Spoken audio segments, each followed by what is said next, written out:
The hadith is narrated by Abu Hurairah radiallahu ta'ala anhu, who says that the Prophet ﷺ said, Allah will not accept the excuse of any person whose instant of death is delayed beyond the age of 60 years old.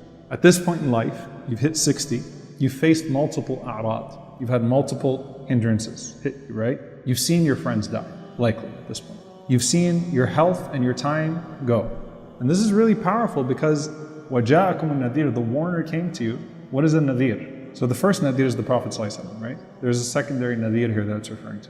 Gray hair. The nadhir that Allah is talking about is gray hair. When you start to see gray hairs, that's a sign like, hey, it's coming. You know, Allah is reminding you with the aging of your body that your dunya is also fleeing you. Okay? So age is a proof against a person. What are the important ages in the Sharia that we come across? So they're 7 years old, teach your kids how to pray. 10 years old, you discipline them if they don't pray. And then there is when a person is baligh, when a person reaches the age of puberty, maturity, that's when the pen starts to write. The next age is the age of 15. Ibn Umar radiallahu ta'ala anhuma, he narrates, I came to join the Prophet ﷺ in battle and I was 14 years old, but he didn't accept me. And then I came to him at 15 years old and he accepted me. And Nafi', who was the freed slave of Ibn Umar, he said, I narrated the hadith for Umar ibn Abdul Aziz. And Umar ibn Abdul Aziz radiallahu anhu responded, he said that this is the distinction between youth and adulthood. So 15 was actually looked at as an age in the Sharia for that reason. So they say youth, when you hear the word shab, a young person in the Sharia, it's referring to the time between either bulugh, either puberty, or 15 years old and 40. The next age, حتى إذا بلغ أشده وبلغ 40 سنة, until a person reaches their peak and then they reach 40 years old. Ashuddahu refers to the age of 33. This is the age of the people of Jannah, 33 years old. So there's 7, 10, puberty, 15, 33.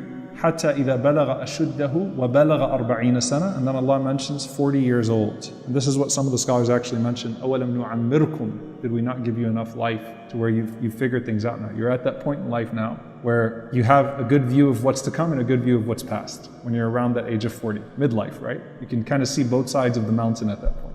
And of course, that's when they say that the Prophet ﷺ was, of course, he received revelation at the age of 40 because he was mature in every way. Timal al-quwa wal-aql, completion of intellect and strength. And Umar ibn Abdul Aziz, rahimahullah ta'ala, he says that it's not necessarily 40. Some people reach maturity at different ages, right? So some people are more mature at 37 than others at 42, so vice versa. So he gives these examples as well. But he says that generally speaking, 40 is the time of midlife. The point is that your gratitude to Allah should be at its peak, because you're at the peak of your life and you've experienced enough ni'mah that you can reflect on, and you're seeing zawal al-ni'mah, you're starting to see the decline of that ni'mah that you can also reflect on. So you say what? قَالَ رَبِّ أَوْزِعْنِي, says, my Lord, expand me, أَنْ أَشْكُرَ نِعْمَتَكَ الَّتِي أَنْعَمْتَ عَلَيْهِ, so that I can thank you for the blessings that you've bestowed upon me. وَعَلَى وَالِدَيْ, and upon my parents. So now you no longer have an excuse to be a spoiled brat or ungrateful to your parents. You've gotten old enough to where you can sympathize, you can empathize, you feel for your parents. They're probably a lot older as well when you're 40, right? So you're starting to see their decline. So you're grateful to Allah. But you're asking Allah what? Give me the ability, the means, go back to the first hadith, and ashkura ni'mataka allati an'amta alayhi, to thank you for the blessing that you bestowed upon me and upon my parents. Wa an a'mala salihan tarda, and that I can do the good deeds that will please you. So I can turn this blessing into a greater blessing, the blessing of the hereafter. Okay? وَأَصْلِحْ لِي فِي ذُرِّيَّتِي, and correct my offspring, rectify my offspring. إِنِّي تُبْتُ إِلَيْكَ وَإِنِّي مِنَ الْمُسْلِمِينَ, I have turned back to you and I am from amongst the Muslims.